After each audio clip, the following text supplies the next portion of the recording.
like to welcome you to Boy Meets Wellness, a podcast that discusses the complexities, celebrations, and challenges of building a wellness ritual as a BOI, a person who is born obviously incredible. You are now listening to Boy Meets Wellness with poet, motivational speaker, and wellness lover, Evolve Benton. BOI, born obviously incredible, especially when you wear it pretty.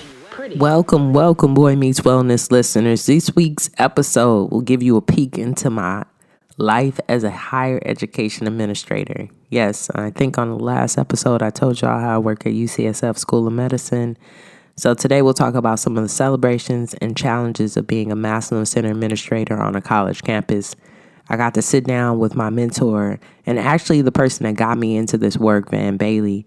Dr. Van Bailey is the Assistant Dean and Director of Diversity and Inclusion at George Mason University and a powerhouse. If y'all want to hear a good speaker, please bring Van to your campus. DEI consultant and educator. But before the interview, y'all know I got my wellness tip for y'all for the day. So this is for anyone who's working a 9 to 5 daily or 8 to 6 or that swing shift. Which after reviewing some of our analytics with the team is most of our listeners. I really want y'all to take the time to take that vacation, take that break at work, take your lunch break. All those breaks that have been set up is an opportunity for you to pause so that you don't burn out. I hate it. I hate to see when my coworkers are all stressed and when asked when are they going to take a break or a vacation, they speak like it's the last thing on their list. We can't get caught up so much in the productivity of capitalism that we forget about ourselves.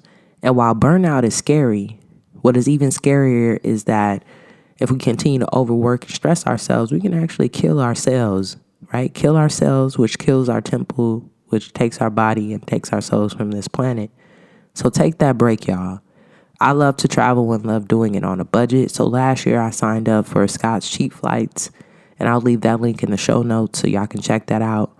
Recently, I was able to secure a round-trip ticket from Honolulu, actually to Honolulu from the Bay Area for under $200. And also earlier this year, around January, we went to Costa Rica, and those tickets were around $200 as well. But while traveling is great, you know, there's nothing wrong with a little bit of a staycation. I do that too. And you know what I love about a staycation? I love to shop for deals. I'm a big shopper. I'm from LA, so I like shopping. I've been calming it down a little bit because we're saving for the wedding and saving for some future goals. But for the most part, I like to shop. One way that I've been able to secure cash back, right, the last couple of years is through a system called Ebates. And I tell all my friends and family about this, so they probably listening like, oh, you passing the knowledge, you keep passing it. Yep. We got to keep passing free money as much as we can. So Ebates is a free browser extension that allows you to get cash back on most of your purchases from online retailers. They even have a function where you can connect it to your debit or credit card for inside store purchases. And I usually get like $100 to $150 per quarter in cash back from Ebates. And they have so many vendors from ASOS to Amazon, Priceline, Groupon, Levi's, Walmart, and I'll include the link in the show notes so that you can get $10 cash back as soon as you start with Ebates. And I don't want to hold out on that resource, and you don't either, right? Because it's every time you share it, you get cash back. Every time I share it, I get cash back, right? So we're helping each other build that passive income and build a little bit of that money through Ebates. So check that out in the show notes. It's another way to build up your bang for your buck. So while you're booking that vacation or staycation, just don't forget to jump on there. I love to book my vacations and then put that extension on because usually I'm getting it through booking.com, some of my accommodations, and even my flights if I'm getting through Priceline or Expedia. I always get cash back on them as well. So it's like, yeah, I'm getting a discount through Scott's cheap flights, but then I'm also getting some cash back on the back end. Just ways that we can expand our resources and expand our money. Thank you for listening. And if you like what you're hearing, leave us a review on iTunes or anywhere that you subscribe to the podcast. We would love to hear how you feel about it. And head over to boymeetswellness.com and check out our resource page and some of our past episodes if you haven't had the opportunity to listen to them. Now for our interview with the ever so fly and intelligent Dr. Van Bailey, my big bro. So my name's Dr. Van Bailey. I use he and they pronouns. What brings me joy is the ability, like intergenerational connections and seeing people realize their fullest potential. I also love a really dope Black and Brown party space. Like that's, I think maybe because I'm just coming off of Pride and just really being able to see like beautiful Black and Brown people just like free in a different way. It was just really, really dope. So yeah, that's definitely something that I've been thinking about that gives me joy. I was thinking about one time when I was in Brooklyn in a party and just standing in the middle of the party and just looking around. You know what I mean? Yeah. Like just kind of like being that fly on the wall. Absolutely. It's a beautiful moment. It's such a beautiful moment. So yeah, for sure. Something that definitely makes me just gleeful. Like, I was just like, this is amazing. And when I, get older and share some stories with, what I'm saying, the little one, that's going to be one of them, of just being able to kind of soak up the brilliance and the beauty of our community when we're just dancing and enjoying each other. So, yeah. Thank you for sharing that. So, Van, can you tell the audience what do you do in the world, right? Like what brings, what brings definitely the food to the table, right? Because we know we have to take care of that. But then what are some of those things that you're also doing in the community? Because I think what I really appreciate you about too is your balance, and I think that's what I've kind of tried to build the blueprint of my career on. Like, yes, I'm going to do this work at my institution, but I'm never going to forget about the dynamic work that I need to do in my community, right? Like I have to have that balance. And if I don't, I feel like I'm being like almost like converted, like sucked in, like I gotta have a foot in both lands sometime. So what are you doing around that? Yeah. So right now, full time when I, the 9 to 5, the semi-monthly annual paycheck that comes to me. I'm the assistant dean and director for diversity and inclusion at George Mason University. It's a large Research One public university in the Commonwealth of Virginia in the DMV area. And, I've been in higher ed for about 13 years now. Started off doing housing and residence communities. So, I was that person that lived in the residence halls and was responsible for education and curriculum and community development within residential communities. And then I transitioned into what people call quote, unquote, diversity work, in which basically I started working with communities in which I wanted to work with.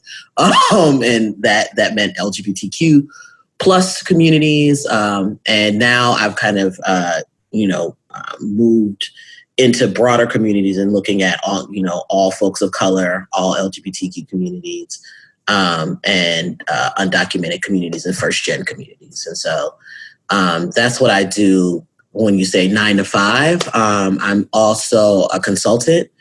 So I mostly work with organizations on thinking about strategic and organizational direction to include and center Black and Brown people, particularly queer and trans Black and Brown folks. So I do external reviews. I come in and do trainings around, why you're pretty much fucking up in an organization when it comes to diversity and inclusion, and how can I help you kind of think more broadly about the communities that you're leaving out and how to center those folks. I'm also a consultant. I'm also a member of Brooklyn Boihood, collective member of Brooklyn Boihood, in which, we really try to center our mission on curating spaces that really center love and joy, and, try to promote, centralized to that is around masculine center folks who identify as folks of color, mostly Black and Brown and Indigenous communities. And so, I work mainly on kind of aesthetics and styling and really thinking about how, adornment plays into kind of boyhood and how it's really ancestral, and trying to kind of infuse that in other communities. I'm a member of Alpha Omega Kappa Fraternity Incorporated, which is a fraternity that centralizes people of trans experiences and men of trans experiences. I do a lot of different things, but kind of the 9 to 5 is doing this diversity and inclusion work at the assistant dean level, which is fascinating, very different than when I came in entry level. But so that's what I'm doing right now, just to name a few things. I feel like I'm forgetting stuff, but those are kind of the prominent things when I think about my email box. Those are the things that I mainly manage. That's hella amazing. In true Leo form, doing it all. doing the most, and never enough. It feels like never enough. So yeah. So how do you, what is your intention behind that? Like, I know that, definitely you're a worker bee, right? Like, we're both Leos, and I know that even me, like, I'm like, oh, what's the next project? I'm like, oh, maybe when I go to Brooklyn, I need to get curated by then. But you know what I mean? Like, get my style on. But no, seriously, what has this been like is this a foundation of your wellness? Is this a part of your wellness? To be able to kind of live in both of those worlds, and how has that supported your healing practices? I think for me, it's definitely a part of just my personality is to be involved in multiple things, but it's something, and just full transparency, if I was only involved in higher education, I know that I would be drained to a different level and nothing would be feeding me. And not saying that work doesn't feed me. And when I talk about work, I'm talking about kind of the 9 to 5. It's just gratifying in a very different way. That's oftentimes taking energy away from me.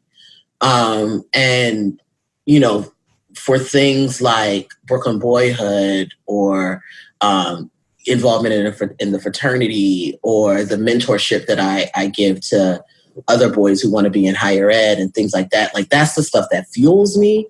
And if I didn't have those things, I don't know where my mental health capacity would be. There was a point in time where I've had to take medical leave and do all this other stuff because of my work in higher ed.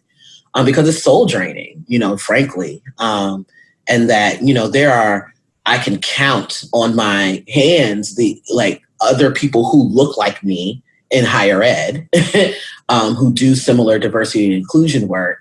And then when you start to get to the mid-level and executive leadership, it's looking a little slim. I can maybe think of maybe 2 or 3 other people who align with my identities, who do this work on kind of the mid-level to executive leadership. So I have to have involvement in these other things because I'm also a whole person.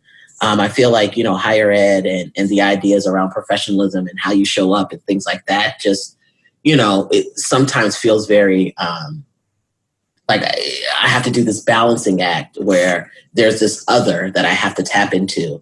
And then I just need spaces where I can just be my full, real, and authentic self. Unfortunately, we're not there yet in higher education. I think that there's violence and repercussions for folks who lean into that authenticity in a different way. I've experienced that isolation and things like that. So I have to find spaces in which I'm like, no, I have to kind of remove the veil of the Dr. Van Bailey, and I could just be Van in this space.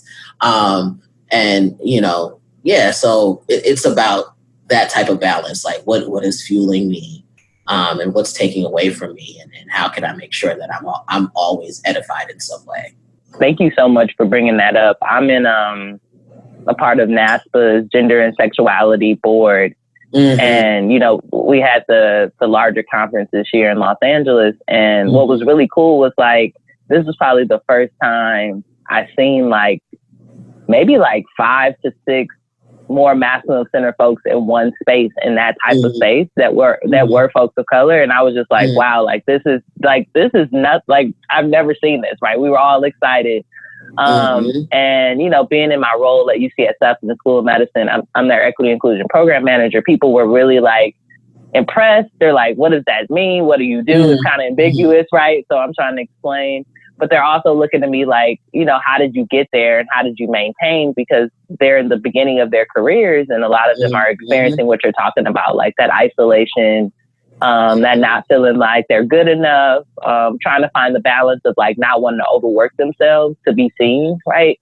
So what is some of the advice you would give to like those new entry level folks? I'm even in this like Facebook group, which is very interesting, for Blacks in higher education. And I feel like I could definitely drop some of this in there for them too, because even some of the conversations that they're having, right? Like, even though I don't know necessarily if they're MOC, but definitely that identity around Blackness, there's some common themes that folks are feeling on campuses around the country, especially around this aspect of there not being a direct pipeline and there being a glass ceiling to the level of leadership that they can go to.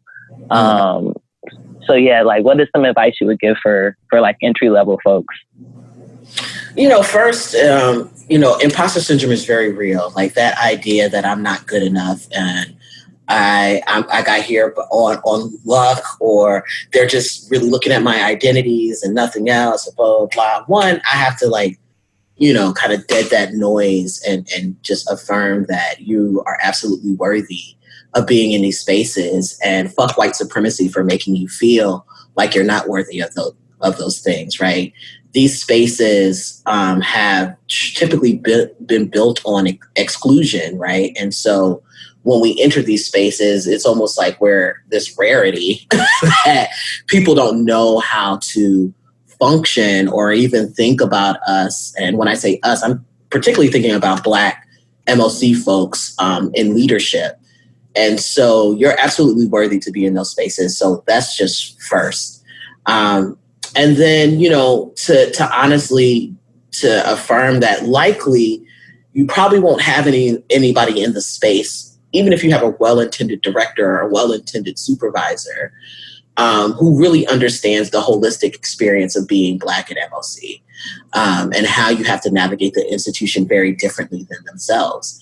And so, you know, sometimes it feels like we're, you know, in a space where it makes us feel like we're crazy. And I don't mean crazy to be a trigger word or to be ableist. I mean it in the exact context, and to make us feel like we are going crazy in these spaces, or am I the only one who sees these things or these systems, or how people are being treated, or the fact that, you know, femmes and women are being silenced in this moment. You are absolutely in line and correct, right? And, you know, oftentimes people will try to silence us, or because there aren't other people who have that exact lens, make you feel like, you know, something else is going on. No. What you feel like is going on is going on. And then to seek out professional development opportunities that align with what you want to do, right?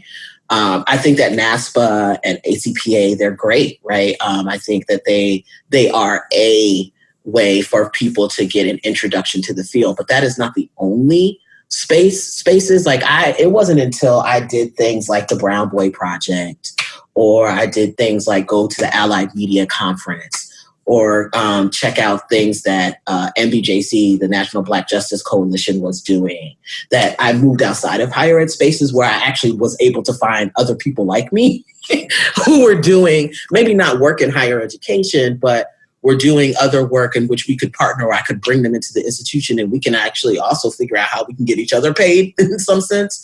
And we could talk about kind of that hustle later around like building a network to where you have residual income and you have those connections. Sometimes it requires you to leave these traditional higher ed spaces that people say, well, this is the path in which you're going to get your professional development. And that's not always true.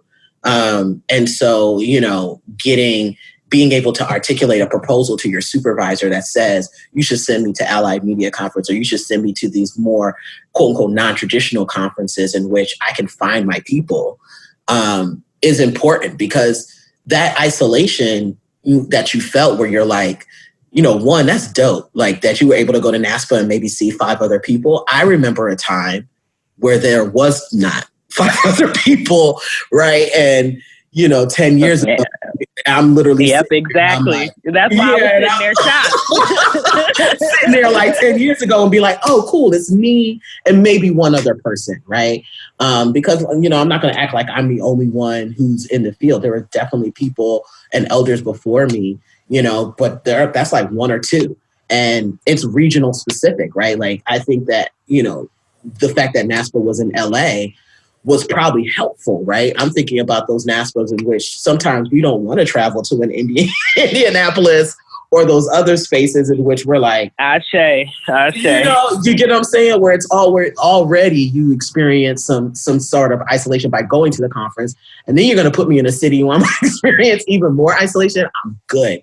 I'm going to wait for the New Yorks. I'm going to wait for the LAs. I'm going to wait for kind of these larger metropolitan cities that might call forth other masculine center folks to potentially show up, right? So, I think that those kind of things kind of come up for me when I think about, being able to connect and find other people in the field and things like that. So, I'm thankful for the ability to know that our community is much more vast than this field, in which sometimes people will pump this traditional trajectory for folks.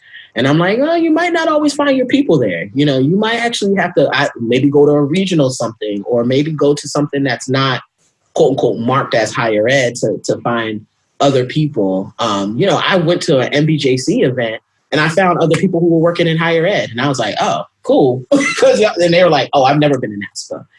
For the reasons that I just explained. It's also very expensive. And you also have to be in a place of privilege where an institution is going to give you that professional development, those funds, right? Because if you don't have those funds, or you only get a small amount of those funds, those things can be costly. So, yeah. Exactly. They're very expensive. And I mean, being on the board, this is one thing that I've definitely brought up to folks, and then after this, we can get off NASPA because I'm not giving them too much of a plug. Oh, right. But I was explaining to them, I was like, you want me to come to this conference? You want me to get people to put in presentations? You want me to do all this stuff?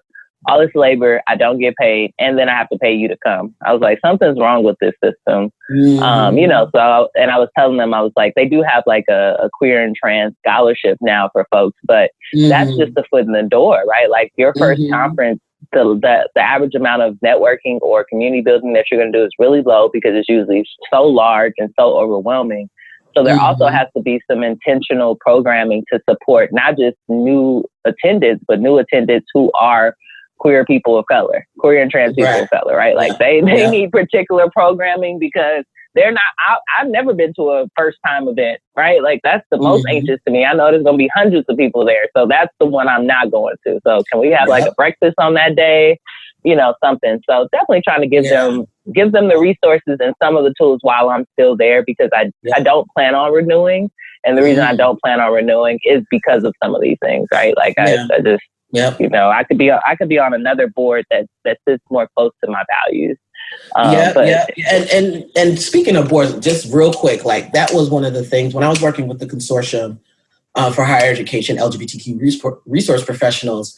That was something that was really, really important to me before I rolled off on the board, was one, for us to reshape the organization to truly center queer and trans people of color, and then to pay people who are on the board, because the consortium is a whole other nonprofit that people have to run, and mostly ran by volunteers, and people were exhausted, right? Like if you want to have 60% of your board be folks of color, you already have to admit that these people are coming and they're exhausted on top of having to do quote unquote volunteer work. So, I challenge these boards to really think about paying people who do this work, or finding ways to, do different, like be creative with compensation, because, that invisible and emotional labor is so real. And oftentimes we're being encouraged because it's quote unquote professional development and it looks good on our resumes and CVs.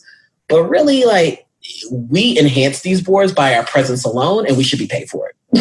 And so, I'm just going to just put that caveat out there for people who are listening or people who are in the field and they're trying to recruit, particularly queer and trans people of color, to sit on their boards and thinking about just the amount of work that people have to do in their 9 to 5s. And then you want them to come and do this volunteer labor. Start to think about creatively, like some creative ways to pay people and get some money in people's hands. So, yeah.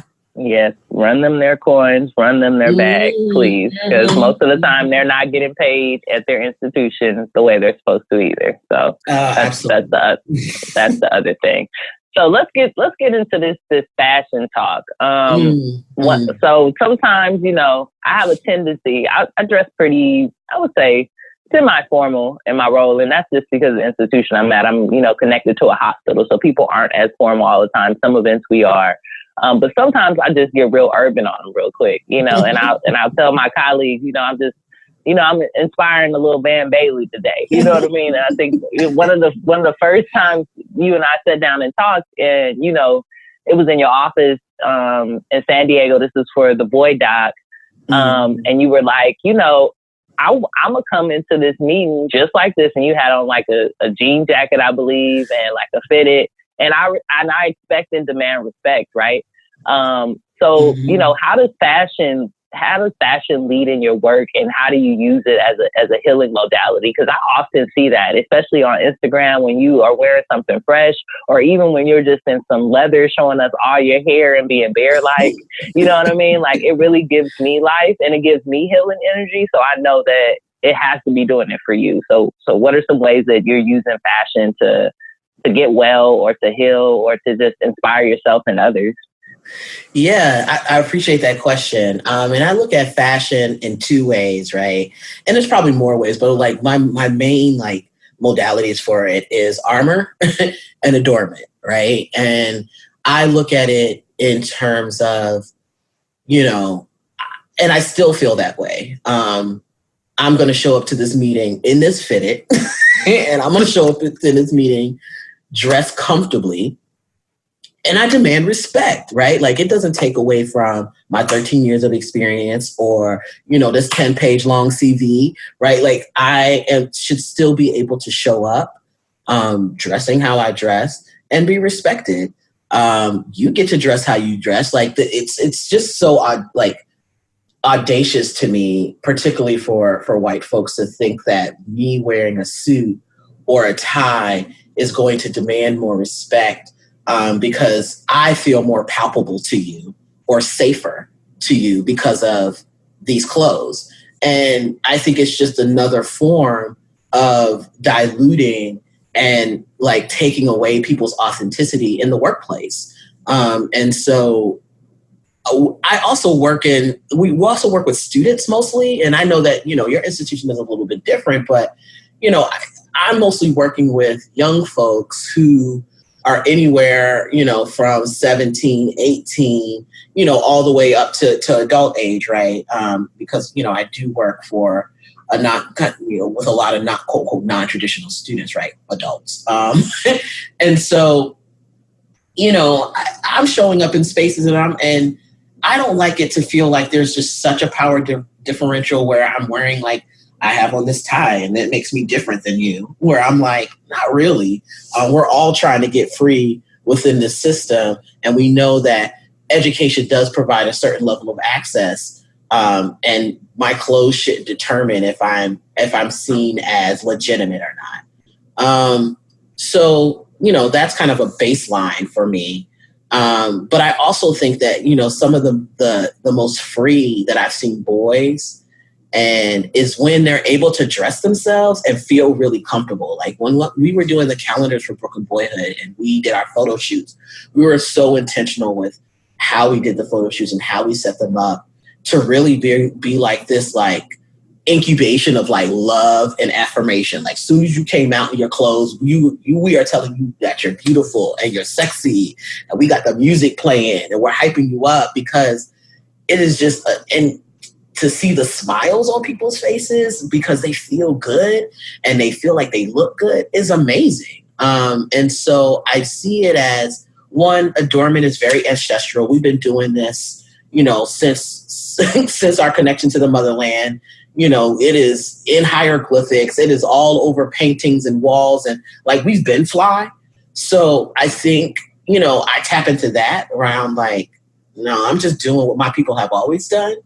And then, in a sense of armor, it makes like, sometimes I put on my hat and things like that, because this is also kind of like a holding space and a safety net for me to where I'm like, okay, if it can be chaotic all around me, but this reminds me of who I am. And this keeps me and makes me feel safer in these spaces that feel so unfamiliar. So when people go to going back to these professional conferences and people are like, oh, I'm going to come in my 3-piece suits and things like that. I'm like, I'm going to dress how I dress every day and show up in these sessions and be comfortable, because I'm not going to, if somebody doesn't want to give me a job because I was wearing a fitted when I passed them my business card, I don't want to work there. If people are that petty or that invested in white supremacy and being like white people, I don't want to be there. So it also gives me a lot of good information too around how people see me and accept me in spaces. And this includes, Black folks and people of color too. Like the respectability politics in our field is ridiculous. And so I just don't play into it. There's something that is fun for me being an assistant dean and showing up, in my full champion sweatsuit to a meeting, and being and being like, yeah, I feel great, and seeing everybody else be uncomfortable. It's great. It's like, yeah, squirm a little, because I'm oftentimes uncomfortable in most of these spaces because I don't see people who are like me. So if you're a little uncomfortable because of what I'm wearing, best believe somebody else, the person who sees me is a person who needs to see me. And they need that affirmation in that moment. And so adornment is just super important to me. And I think it's really important, particularly for Black folks, particularly for, Black masculine center folks. I think about the first time I was able to wear clothes that made me feel comfortable, truly. And, it was no turning back from there, for me. And so, I try to put those visuals out there as often as I can to really keep people in the line of questioning around who should be here and who shouldn't be here. And if my presence makes you uncomfortable, it's typically you and not me, right? Because I'm still moving in these spaces in the same and consistent way. And my ability to be my authentic self, if that makes you uncomfortable, I want you to sit in that and think why.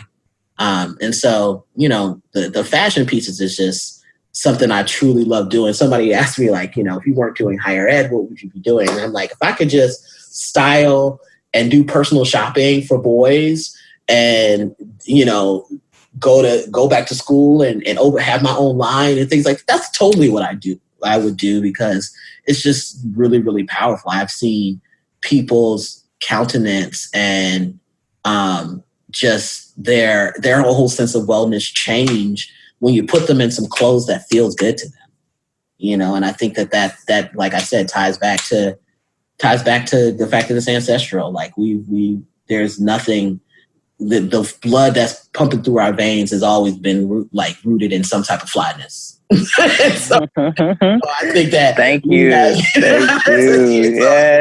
Yes. Forever on some, as Nipsey Hussle would say, forever on some fly shit, Yeah. Forever. Exactly. We've been here. We've been about it. It's been so fashion is so interesting. I feel like, I definitely am inspired by the things that I see. And I'm often inspired by people who save, especially as a person who's trying to get their, not only grind for their income, but figure out ways to, have residual income. How do I get some passive income going on? How do I keep my money making money? And I think that this is like a higher level thinking that I've started to pick up on probably like in the last 5 years. Before then, I was like pretty much not not doing good with my paychecks. You know what I'm saying? Like, I was like, I had a surplus, but the surplus was probably going all the Jordans, all the video games, and the food. And then at some point I was like, I am not going to get over the hump and be able to really invest in the things that can take my life to the next level unless I, you know, taper down a little bit, right? So I'm really inspired by, like, you know, I love shopping on ASOS, different places where I can look good, but I don't have to spend my life.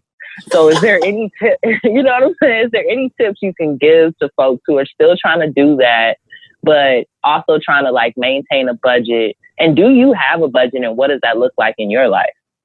Yeah, so I have to budget because higher ed doesn't pay enough. And that's just real. I don't care. Say it louder for the people in the back. It does not pay enough. I do not make enough money, and I have all these degrees, right? Like, I had to have this conversation with my mom where she's this, you know, as a first gen person, and she's thinking I'm rolling in dough. And I'm like, we make about the same amount of money. And she's a registered nurse, right? And so I'm like, I'm not making that much more money than you are. You think I'm making six figures? Ha ha, I'm not. And so, you know, I had to figure out, that's where the consulting came in, you know, and really being on top of my network of folks who I know can get me some extra checks. Like, that's just, you know, I try to keep those checks coming in seasonally. I love ASOS. It is my number one go-to as a person of size. I don't really mess around with Fashion Nova. I think that, you know, Fashion Nova's, their clothes for me are a little ill-fitting. I'm like, I feel like y'all just basically just didn't put this on other masculinists, like big masculine listener folks. This is mostly for big and tall people, which is fine, but that's not my body type. But I mostly shop on ASOS. I do love a good Burlington coat factory. I am in there often. Forgot about Burlington. Don't forget about Burlington. I have one down the street from me and I love it. You know, I shop there for myself. I shop there for my kid. You know, I literally was in Foot Locker and I was like, I'm not paying full price for these shoes. I went to Burlington next door and they were $50 cheaper. So, you know, wow. You know, I think for me, like, I go back to the hustle of, like, when my mom was shopping for us. Like, I had 3 other siblings, so it was 4 of us. So my mother, like, really instilled this, like, you're not above going to Burlington. You are not above going to TJ Maxx and the Rosses. And, like, those are typically where I find my shoes. And, you know, I find my dress shirts and things like that. So I'm shopping at those places, you know, and then ASOS is kind of like my go-to when I feel like I need to go, you know, tap into something a little bit more fly. But going to Burlington, I found so many just dope, like, sneakers or jackets or coats and things that I need, like, to survive in colder weather. You know, this dope, just, like, members only jacket that I found, you know, it's $20 there, you know, or, like, yeah, like, I think about some of, like, my rare pieces that people are like, oh, I love that. I have, like, this floral Levi's jacket.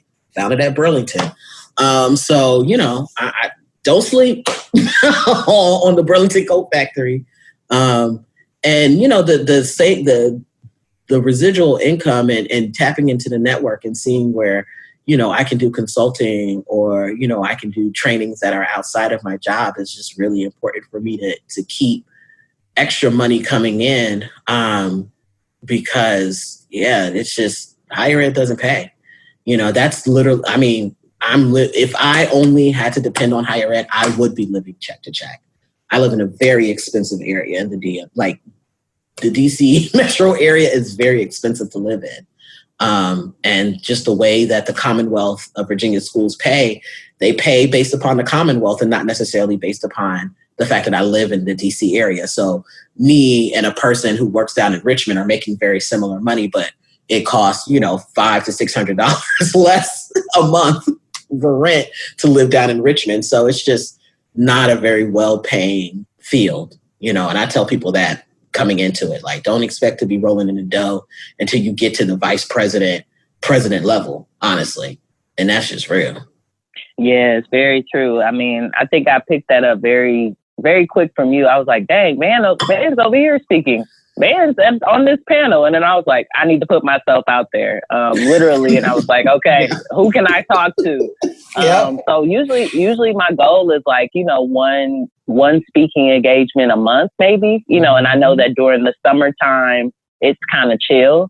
So now I've even been trying to do like maybe one and then maybe like, another reading, because I do poetry and stuff like that, to kind of lift it up, because you're right. It would be paycheck to paycheck. And I'm like, I cannot do that because I have other dreams. Like I have other aspirations, Yep. So And you mentioned. And sorry, but maybe in the summer, when it's chill, like for me, that's sometimes when my consulting stuff goes up, right? So you might be chilling now in the summer, but that might be a good time for you to get these organizations that are doing summer planning and strategic planning, get in with them right now. Because that's, people are doing that planning aspect right now. So I tell people, just because it's more chill for the engaged speaking, people need us to be in those spaces to be like, as y'all are planning these programs, you might want to strategically think about folks of color, so. Exactly. You know what? I had never even thought about doing the strategic planning or the external review, even though I've been a part of that, even at my organization, until you mentioned it. Mm-hmm. So that's definitely going to get added to the call out. Yeah, that's right. Very soon. That's right. Because someone asked me about that recently, but more in a healing sense, because they had some turmoil on their team. There was a lot of trauma to come in and do some similar work, and they didn't have the budget for it, right? And what they were asking for was really, really heavy. They wanted me to meet with every staff member to, do some investigation. But when they said that, I was like, okay, this is definitely a different lane that I haven't set in. Yes. And I was like, but I know that I can do the workaround. And the fact that I was able to even build a proposal, I was like, I got this. So even though I didn't secure the bag, I was like, the proposal is ready for the future bag. So that's all that matters, right? Like the blueprint is ready. So thank you for that inspiration. You've mentioned being a parent a couple of times today, and you just mentioned getting gear for the kid from Burlington. What has that been? What has that been like? What are some of the celebrations? What are some of the challenges? As a person who's interested in, having a little one in the next couple of years, I love to ask parents, where they're at and about their journeys, because I feel like we learn so much from each other, and the babies learn so much from us. So it's important for us to keep that nucleus and that conversation going. So what are some of the celebrations and what are some of the challenges so far? Shout out to Zaya. Like Zaya is just an amazing human who, while something that you said that kind of stuck out to me is that, the babies learn from us. And yes, but I feel like, especially right now within their first year, I'm learning so much from them. It completely changes how you think your day is going to go one way. Oh, it's not.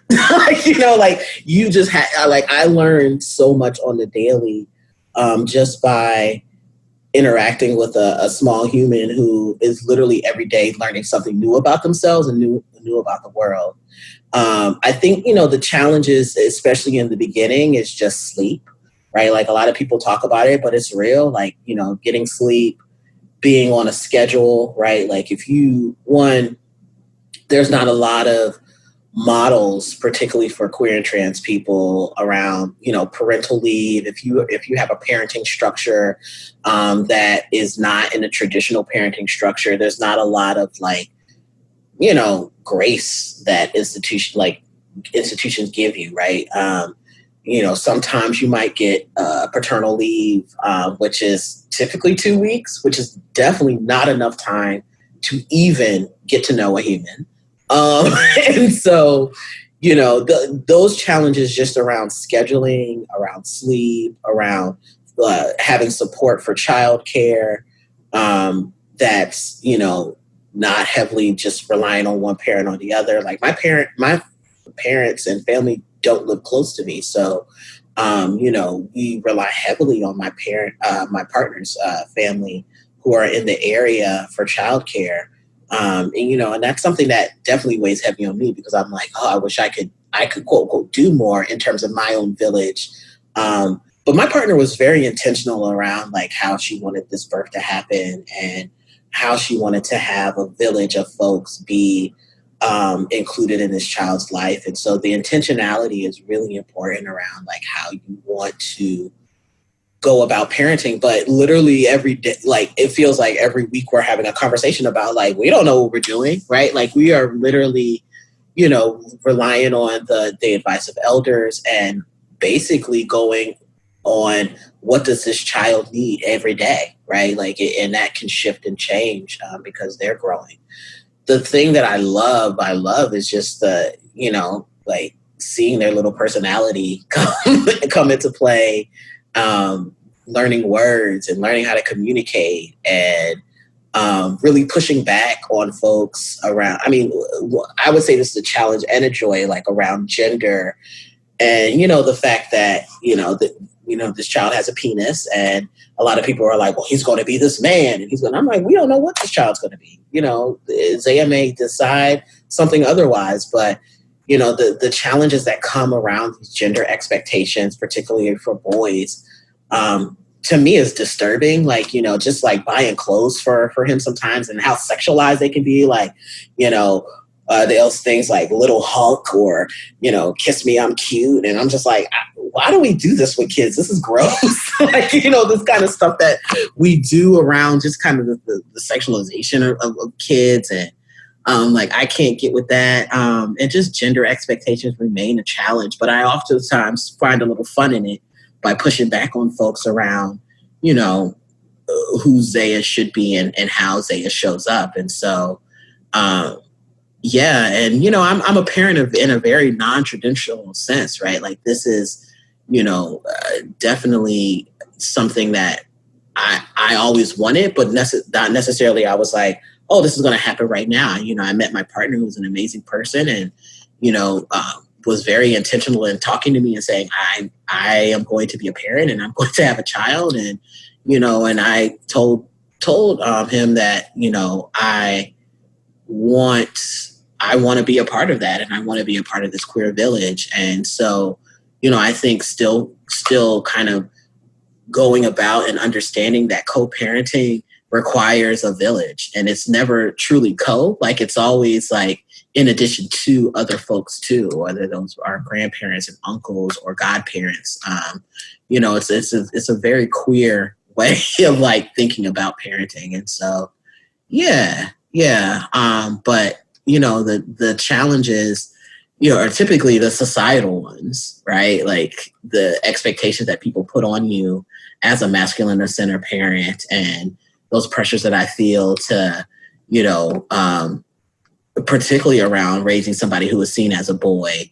And, you know, people, sometimes I feel like people don't think that I'm quote unquote man enough, or I'm going to raise him in this very masculine way and these expectations that go around that. And I'm like, you're right, I'm not. And, you know, what's wrong with that? And I think, you know, combating some of those stereotypes and expectations are always there.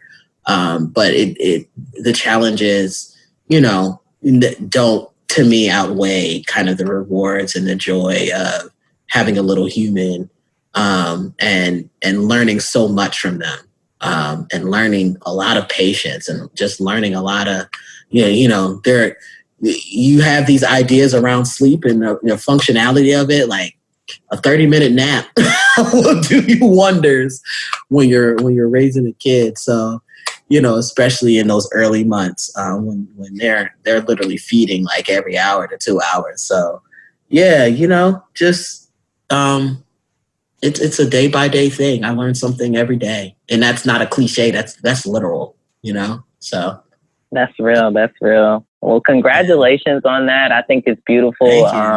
You know, seeing y'all's pictures and just how they're coming into themselves, making more facial expressions.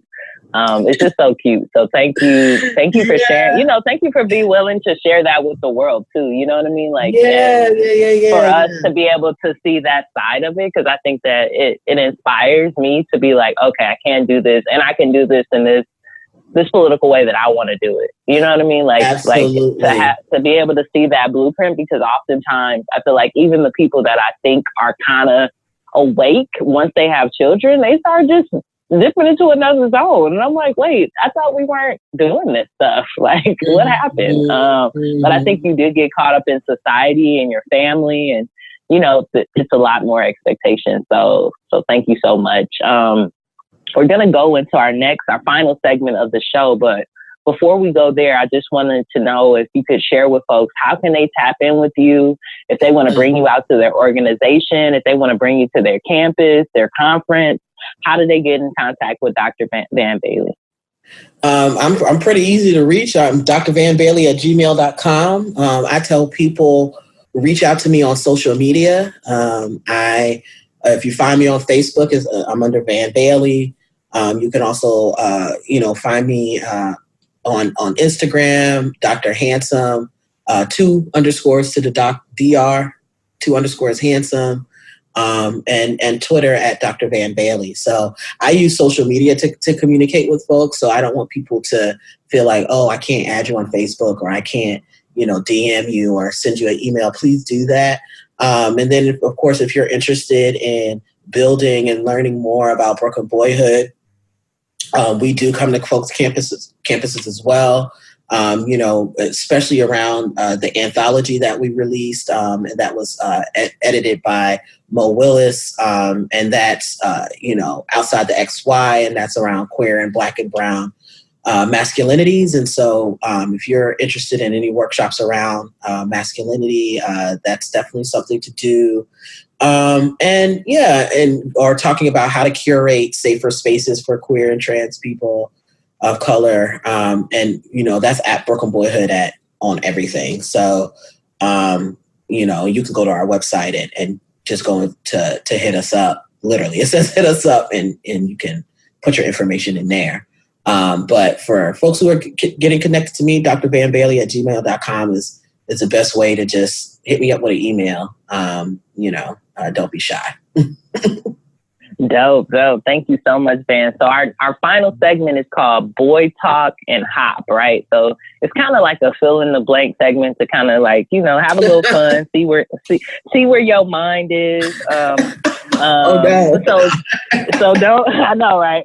So don't, you don't have to think too much. You just kind of like, whatever answer comes first. If you want to elaborate more, that's cool for the audience, but just really whatever comes to you first. So for example, I would say, I like to watch. And one of the things I probably would say is I like to watch Pose, because I'm just like, I'm there every week. Like, give me my life, please. Tell me these stories. Bring back this nostalgia. Bring back this history, right?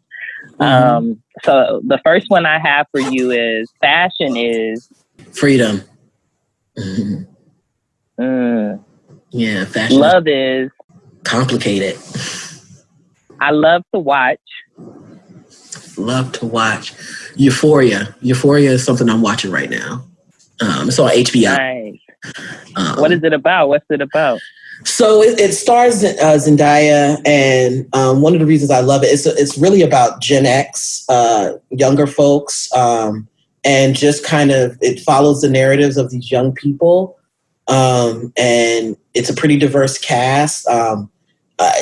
There's a lot that's going on in the season, but one of the reasons I love it is because this is the generation that we're seeing in colleges and universities. And so it just, kind of the heavy recreational drug use, or how people are interacting with social media and hookup culture. Like, it explores all these various different topics. And each week so far, one character gets kind of dissected a little bit more, and you learn more about their story. But Zendaya plays a biracial young person who is in high school and just came out of rehab from a drug overdose, and kind of explores her family and her friends, and kind of her struggles around her drug use. And so it's every week I'm kind of like just floored around like just the amount.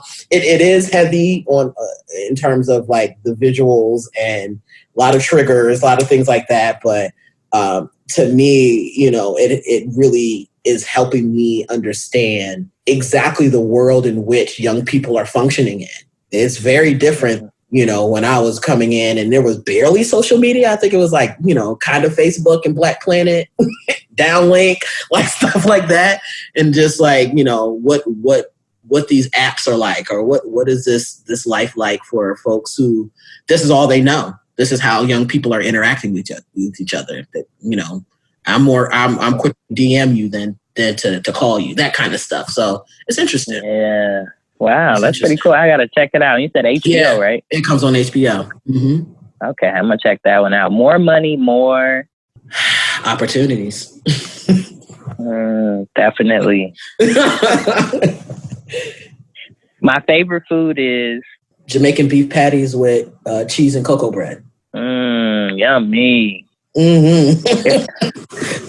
If I could spend a day with blank and do blank, we would do what? And they could be dead or alive. If I could spend the day with my grandfather, Eugene, he passed away when I was young. I might have been 6 or 7. He passed away from complications with AIDS. And I want to hang out with him and just ask him.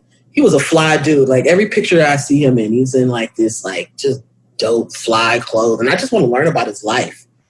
I know he was a street hustler and just, a dope entrepreneur. And, I just want to learn more and kind of get the origins around just like him, So I didn't get to really interact with him. My dad met him on his deathbed. He reached out to him. And so, I have so many questions for him. That's so powerful. That's so powerful. Thanks for bringing that ancestor into it. Wellness is necessary. Ashe. It's necessary for survival. For survival, yes, please. And for thriving too, I feel like we get, to thrive, it's like I always tell myself, I got to put myself first. Like if I'm going to give, then this vessel needs to be overflowing before I give, right? And to be anyone else. Unapologetic in it. Like, oh my gosh, these places, like these jobs and everything will try to make you feel shitty for taking care of yourself. And let me keep it real with you and say that if you don't do it, they're not going to. And so you got to do it. You got to do it. So if you need to take that day off, or you need to go on that medical leave, or you need to do what you need to do to take care of yourself, do it. Because, if not, you could be literally risking your life, like I have to undergo a pretty serious surgery soon. And it's just like, I had years of neglected and really bad healthcare. And so, I have to prioritize myself. And I just started this job and I'm kind of like, I got to get this surgery. And that's just what it is. And y'all are going to be okay, so do that. Yeah, I will be okay. I better let my bro get his health on, so don't even trip. Last but not least, Van is in a space. I can't do one word. In a space of transition. I can see that. It's a different, evolving Van coming through. I've seen so many versions of you, and it's so beautiful. So many. So many versions. I'm so thankful. Van, to be able to be on the journey and on this planet at the same time as you. You know what I mean? Like it's a pleasure, it's an honor, thank you. It's so rewarding, Yeah. It's I'm about to be 36, which is wild to me. So I turned 36 in 2 weeks, and so I'm just like, when we met each other, I was just in such a different place. So it's really cool to kind of be on this journey with you, and and also just see. Same with you. You definitely. Literally have been about this evolution, and I think it's so dope, and I'm super proud of you. And I just you're definitely one of the people when I talk about mentoring and people in the field, I'm like, y'all, if y'all don't know Evolve, y'all got to get with it. I'm super proud of you, and thank you for trusting me enough to get in this field. I know it's wild, but I think you're bringing something different, and the field is better for it. So thank you. Thank you. Thank you for seeing the magic in me and pushing me past my imposter syndrome, because I would have never applied I mean, I literally talked to you and I was like, okay, I'll go for it, right? And I talked to you every step of my interview process. Even now, I'm going on an interview. I'm like, man, what do I do? Yeah. So thanks for always just, just being there to listen and being that, I feel like you're my mentor, but I feel like you're a community mentor, because even if there's another person and that they need something, I'm quick to be like, oh, let me ask Van, or here's Van. Like, I'm not like shy about, I don't feel like it, like you're unaccessible, no matter how you move throughout the institutions and how you move throughout the world. And I think that is what's beautiful about you, and really like safe. You know what I mean? Like you could still talk to somebody in the hood. Like if I need you to mentor them, or if I need you to talk to this damn vice chancellor about how they need to get it together, right? Like I can call you for all those things. I got you. And that's something that I really love doing. So that's a part of my wellness and it's life-giving to me, is when I have the opportunity to connect with folks or bring them in the field or talk about the field, like, especially other Black masculine-centered folks, like, please, please, please reach out to me. Or if you're thinking about the field, like, I love just the ability to keep it real and to talk about, the fact that you're absolutely worthy to be in these spaces and places. Not without challenge, but you're worthy. What's up? This is Dr. Van Bailey, and I'm born obviously incredible.